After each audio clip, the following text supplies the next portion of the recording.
पठन पाठन का कार्य भी कर रहे होंगे। बच्चों, रोहन मुंबई महानगर पालिका वर्चुअल ट्रेनिंग सेंटर में आप सभी बच्चों का हार्दिक स्वागत है। मैं आपकी मार्गदर्शक शिक्षिका ज्योति जगदीप गजबिये। तो चलिए बच्चों, आज का पाठ सीखने का प्रयास करते हैं। बच्चों, आज की हमारी कक्षा है तीसरी। विषय है परिसर अध्ययन। पाठ क्रमांक 24 हमारे कपड़े। और मैं आपकी शिक्षिका ज्योति जगदीप गजबिये। बच्चों, आज का जो हमारा पाठ है हमारे कपड़े। इस पाठ के अंतर्गत हम ये जानने का प्रयास करेंगे कि ऋतुओं के अनुसार किस प्रकार से कपड़ों में बदल होते हैं, अर्थात परिवर्तन होते हैं।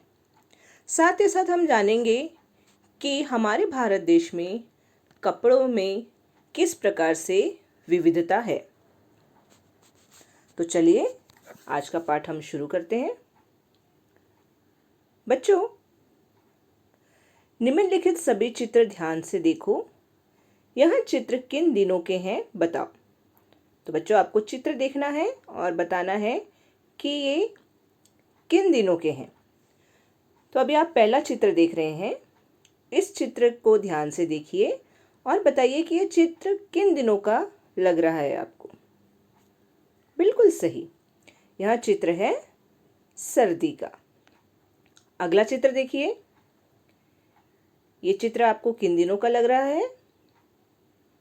बिल्कुल सही, ये चित्र है गर्मी का। अब अगला चित्र देखिए। ये चित्र किन दिनों का है?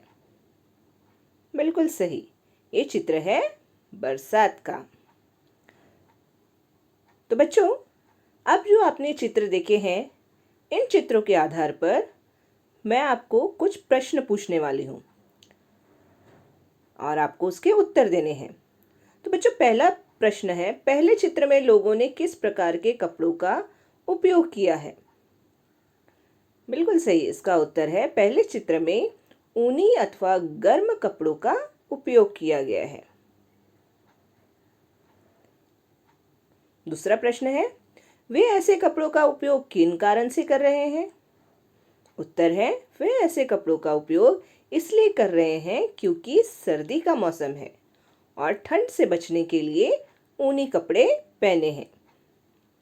अगला प्रश्न है, दूसरे चित्र में लोग किस प्रकार के कपड़े पहने हुए दिख रहे हैं? जी हाँ, दूसरे चित्र में सूती तथा ढीले कपड़े पहने दिख रहे हैं। अगला प्रश्न है, रेनकोट और छाते का उपयोग लोग किन दिनों में करते हुए दिखाई दे रहे हैं? बिल्कुल सही, रेनकोट और छाते का उपयोग बरसात के दिनों में करते हुए दिखाई दे रहे हैं। बच्चों, अगला प्रश्न है, अलग अलग दिनों में कपड़ों में ऐसे परिवर्तन क्यों हुए हैं? तो बच्चों, अलग अलग दिनों में कपड़ों में ऐसे परिवर्तन इसलिए हुए हैं क्योंकि उन दिनों में वहां के वातावरण में परिवर्तन हो गए हैं। इन परिवर्तनों से शरीर का संरक्षण करने के लिए हमें कपड़ों की आवश्यकता होती है। जिस प्रकार ठंडी के समय वातावरण में आर्द्रता रहती है, नमी रहती है, जिस कारण हमें ठंडी महसूस होती है, तो बच्चों उस समय हम अपने शरीर का संरक्षण ऊनी या गर्म कपड़ों के द्वारा करते हैं। इसी प्रकार गर्मी में तापमान बहुत अधिक गर्म होता है जो हमारे शरीर को नुकसान पहुंचा सकता है। ऐसे समय में हम सूती तथा ढीले कपड़े पहनना पसंद करते हैं। इसी प्रकार बच्चों, बरसात में जब बारिश होती है तब अपने शरीर का संरक्षण करने के लिए हम छाते या रेनकोट का उपयोग करते हैं। तो बच्चों, इस प्रकार जब वातावरण में परिवर्तन होता है तो उस परिवर्तन से हमारे शरीर का रक्षण करने के लिए हम विभिन्न प्रकार के कपड़ों का उपयोग करते हैं। हम आगे जानते हैं ऋतुएं तथा मानव, अर्थात ऋतुएं और उस पर उसका जो मानव पे प्रभाव होता है उसके बारे में हम जानेंगे। तो बच्चों, वातावरण में ऐसा परिवर्तन होने के कारण वर्ष के मुख्य रूप से 3 भाग बन गए हैं। उन्हें ऋतुएं कहते हैं, है ना। जैसे गर्मी में हम गर्म कपड़े पहनते हैं, सर्दी में गर्मी में हम गर्माहट से बचने के लिए सूती कपड़े पहनते हैं, सर्दी में ठंड से बचने के लिए गर्म कपड़े पहनते हैं, और बरसात में हम रेनकोट या छाती का उपयोग करते हैं। तो बच्चों, आपने ध्यान दिया होगा ये जो ऋतुएं हैं लगातार आती रहती हैं, है ना। गर्मी के बाद बारिश होती है, बारिश के बाद फिर ठंड आती है, तो बच्चों ठंड के बाद वापस गर्मी शुरू होती है। तो ये जो प्रक्रिया है निरंतर चलती रहती है, तो इसे हम ऋतुएं कहते हैं, ठीक है। और इस प्रकार ऋतुओं के 3 भाग हैं, गर्मी, सर्दी, बरसात। बच्चों, गर्मी, बरसात, सर्दी ये 3 मुख्य ऋतुएं हैं, ठीक है। गर्मी, बरसात तथा सर्दी, ये हमारे भारत की प्रमुख 3 ऋतुएं हैं, ठीक है। इसे आपको याद कर लेना है।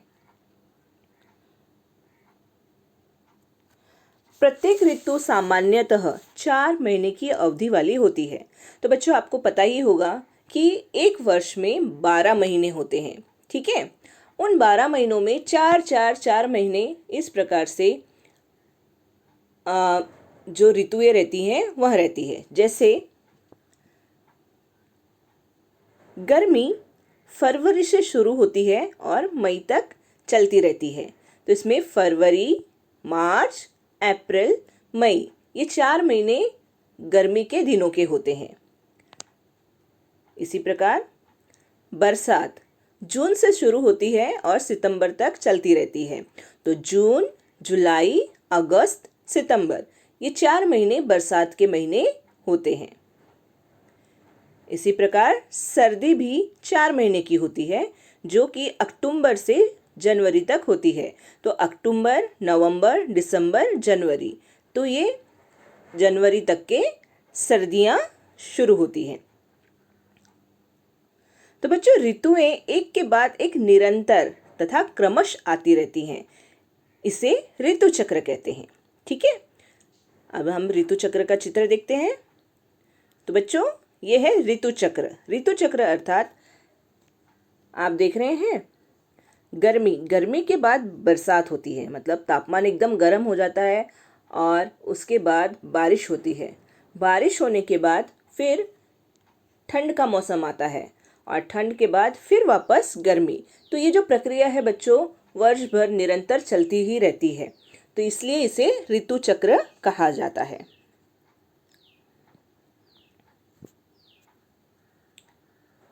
बच्चों, मनुष्य तथा अन्य सजीवों के जीवन पर ऋतुओं का अत्यधिक प्रभाव पड़ता है ना। जिस प्रकार मनुष्य के जीवन पे भी ऋतुओं का प्रभाव पड़ता है, उसी प्रकार अन्य जो सजीव होते हैं, जो प्राणी होते हैं, जानवर होते हैं, उन पर भी इन ऋतुओं का अत्यधिक प्रभाव पड़ता है। और आप जानेंगे कि पेड़ पौधों पे भी इसका प्रभाव पड़ता है। बच्चों, ऋतु के अनुसार आहार, पोशाक तथा कभी कभी व्यवसायों में भी परिवर्तन किए जाते हैं।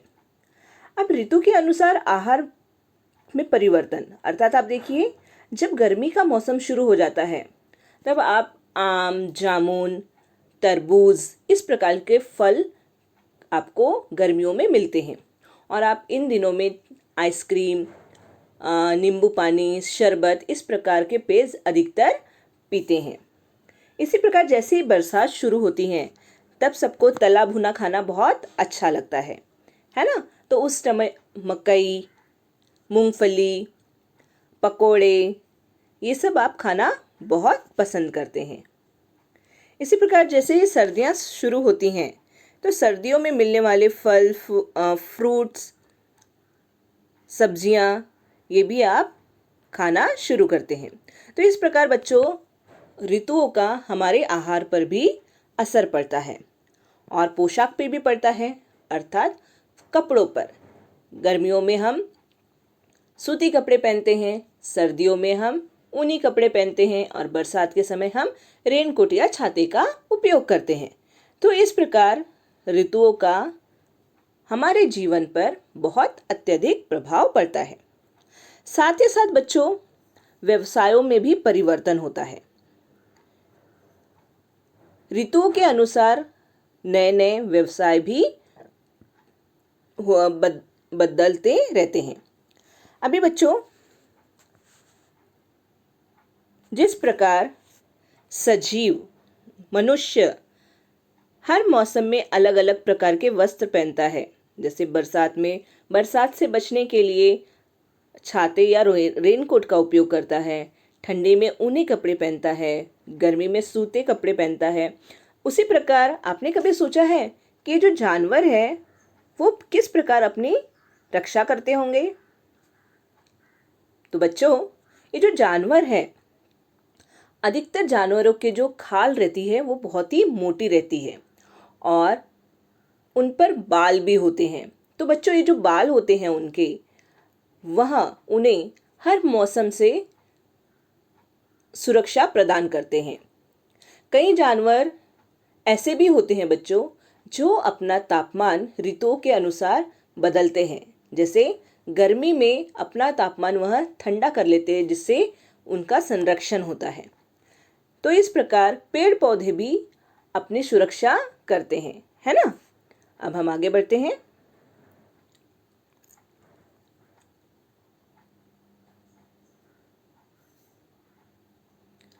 अभी बच्चों आप ये चित्र देख रहे हैं।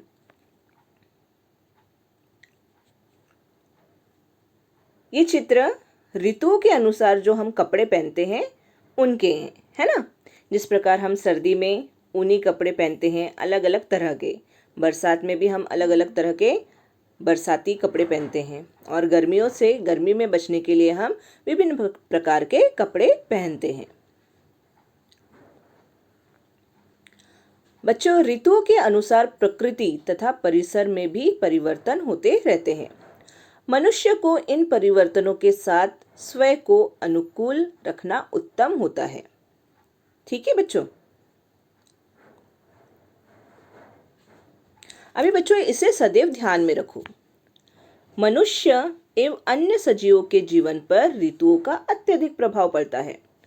प्रत्येक ऋतु के अनुसार हम अलग अलग कपड़े पहनते हैं और अपने आहार में परिवर्तन करते हैं। खेती तथा अन्य व्यवसायों पर भी ऋतुओं का प्रभाव पड़ता है। ऋतुओं के अनुसार प्रकृति में भी कई प्रकार के परिवर्तन होते हैं। मनुष्य को इन परिवर्तनों के साथ स्वयं को अनुकूल रखना उत्तम होता है। ठीक है बच्चों? अब हम आगे बढ़ते हैं। कपड़ों में विविधता। तो बच्चों हमारे जो कपड़े हम पहनते हैं, चाहे स्त्री हो या पुरुष, सबके कपड़ों में विभिन्नता पाई जाती है। अब हम कपड़ों में विभिन्नता किस प्रकार पाई जाती है उसके बारे में जानकारी प्राप्त करने का प्रयास करेंगे। तो चलिए बच्चों, हमारा देश बहुत बड़ा होने के कारण प्रदेशों राज्यों के अनुसार लोगों के कपड़ों में विविधता पाई जाती है। तो बच्चों हमारा जो भारत देश है बहुत बड़ा है और इसमें कई राज्य हैं और इस कारण लोगों के पोशाकों में प्रदेशों के अनुसार विविधता पाई जाती है। जैसे महाराष्ट्र में लोग नौवारी साड़ी पहनते हैं, है ना? इसी प्रकार देखिए पंजाब में लोग सूट पहनते हैं। तो इस प्रकार अलग अलग राज्यों के जो पोशाकें होती हैं वो अलग अलग होती हैं और वह इसलिए भी होती है क्योंकि वहाँ का वातावरण वैसा होता है। तो उस वातावरण से अनुकूलन करने के लिए सभी राज्यों के लोग अलग अलग तरह के पहनावे पहनते हैं। बच्चों पुरुष शर्ट पैंट के अतिरिक्त धोती कुर्ता पायजामा, लुंगी जैसे कपड़े पहनते हैं। उसी प्रकार सिर पर टोपी, मुंडासा, साफा, पगड़ी इत्यादि भी पहनते हैं। स्त्रियां तथा लड़कियां साड़ी, सलवार, कमीज, फ्रॉक तथा पैंट शर्ट भी पहनती हैं। बच्चों,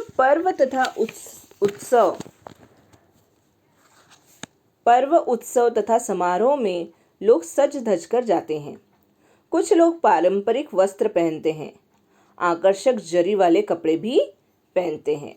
तो बच्चों, आप भी कोई त्योहार होता है, कोई उत्सव रहता है या समारोह रहता है, तो उसमें सज धज कर और अच्छे नए नए कपड़े पहनकर जाते हैं।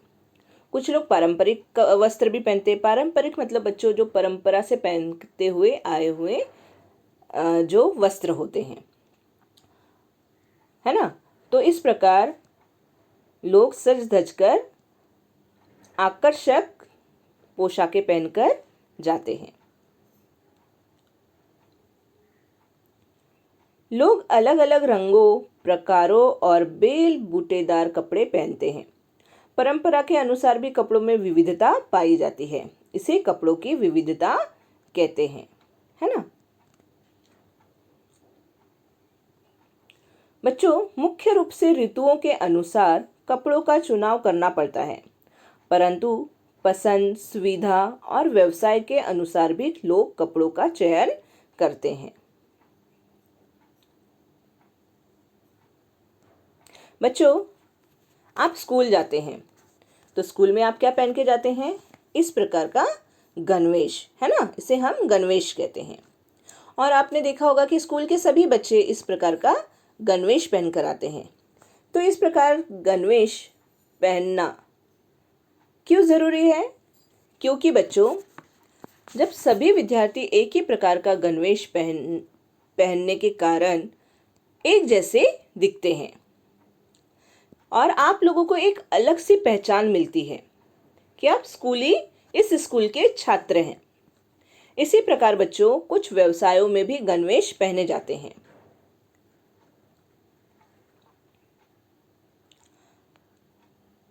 अब बताइए, मैं कौन हूं? तो बच्चों, सफेद कोट पहनकर मैं लोगों की जांच करता हूं। तो बताइए, ये कौन है?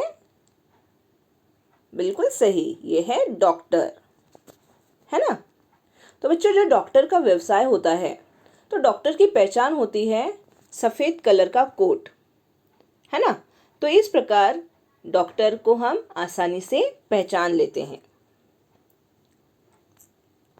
अगला देखिए, मैं नीले कपड़े पहनता हूं और आग लगने पर उसे बुझाता हूं। तो ये कौन है? बिल्कुल सही, ये है फायरमैन, जो कि आग लगने पर उसे बुझाता है। अगला है, खाकी कपड़े में मैं तुम लोगों को प्रतिदिन दिखता हूँ। कहीं मारपीट होती है तो मैं वहां पहुंचता हूँ। तो बच्चों, ये कौन है? बिल्कुल सही, ये है पुलिस। तो बच्चों, जो पुलिस का व्यवसाय होता है उसमें उनको ये वर्दी पहननी पड़ती है, ये उनका गणवेश होता है, जिससे वो आसानी से पहचाने जाते हैं।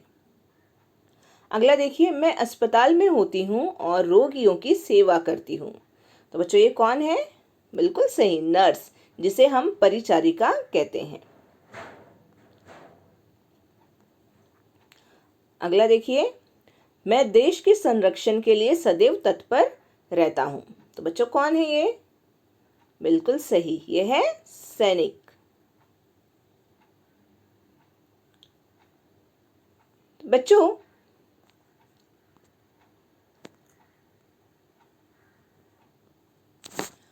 अभी जो आपने चित्र देखे, तो आपने देखे अलग अलग प्रकार के गणवेश होते हैं, है ना, जिससे हम उनको आसानी से पहचान लेते हैं। जैसे आप स्कूल में जाते हैं, आप किस स्कूल के छात्र हैं ये आपके गणवेश से पता चलता है।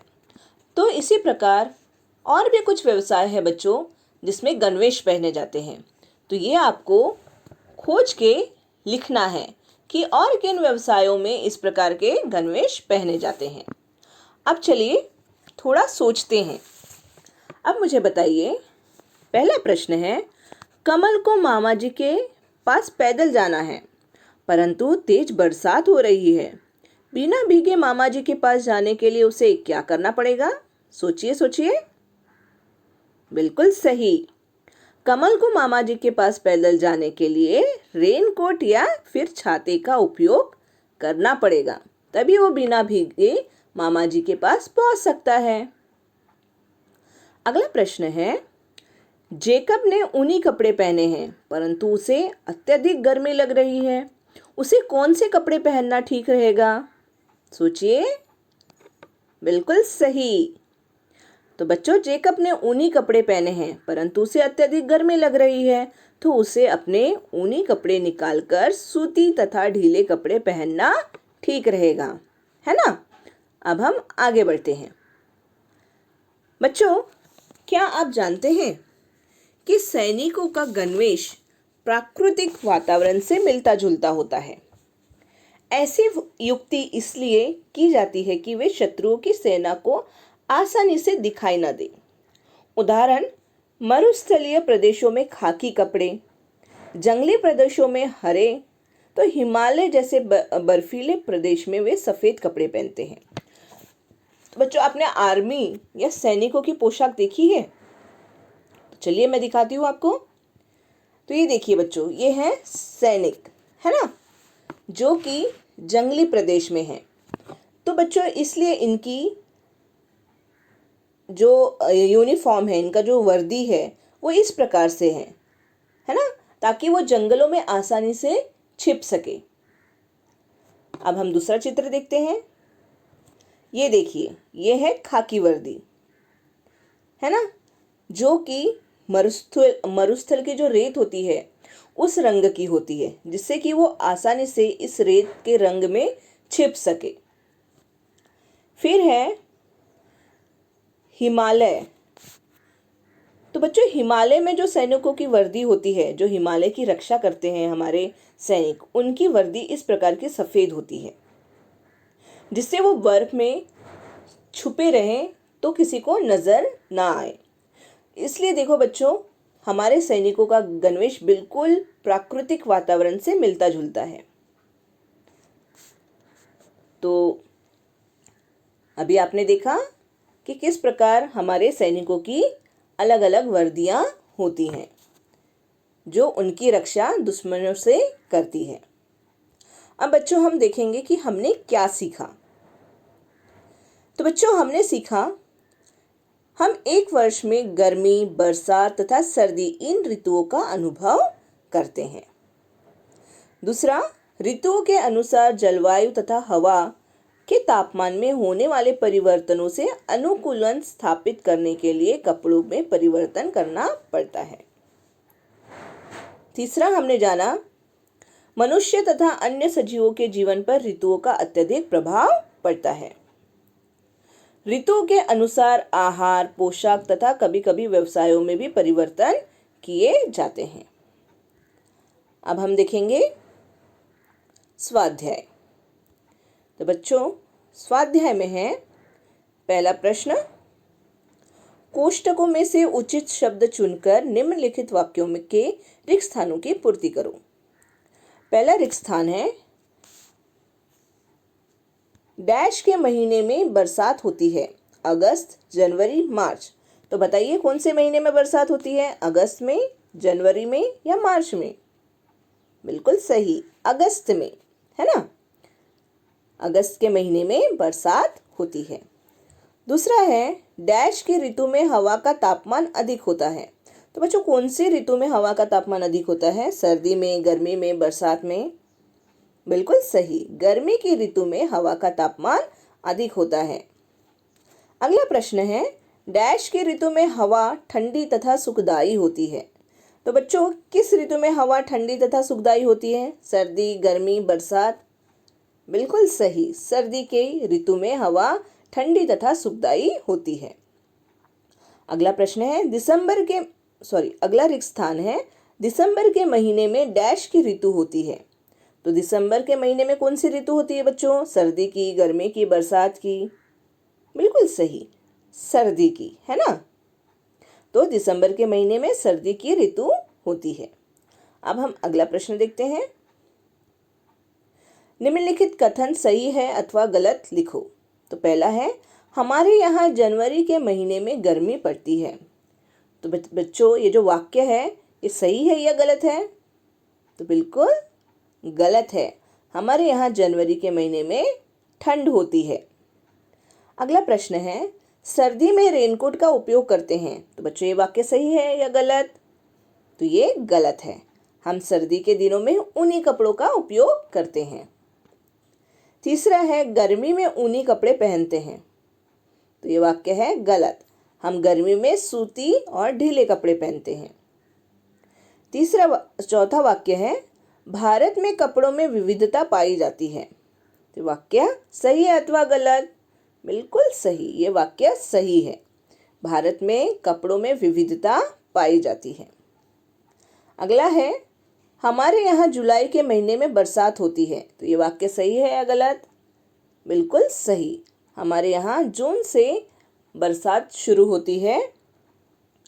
तो जून, जुलाई, अगस्त, सितंबर तक के बरसात होती रहती है। ठीक है। तो बच्चों, आपको ये पाठ समझ में आया होगा, या आशा करती हूँ। और इस पाठ का आप वाचन करेंगे और प्रश्न उत्तरों को लिख लेंगे। धन्यवाद। प्यारे बच्चों, आज जो हमने पाठ सीखा, उम्मीद करती हूँ आप सबको बहुत अच्छे से समझ आ चुका है। तो बच्चों, घर पे ही रह के इसका अध्ययन कीजिए। आज के लिए इतना ही। धन्यवाद।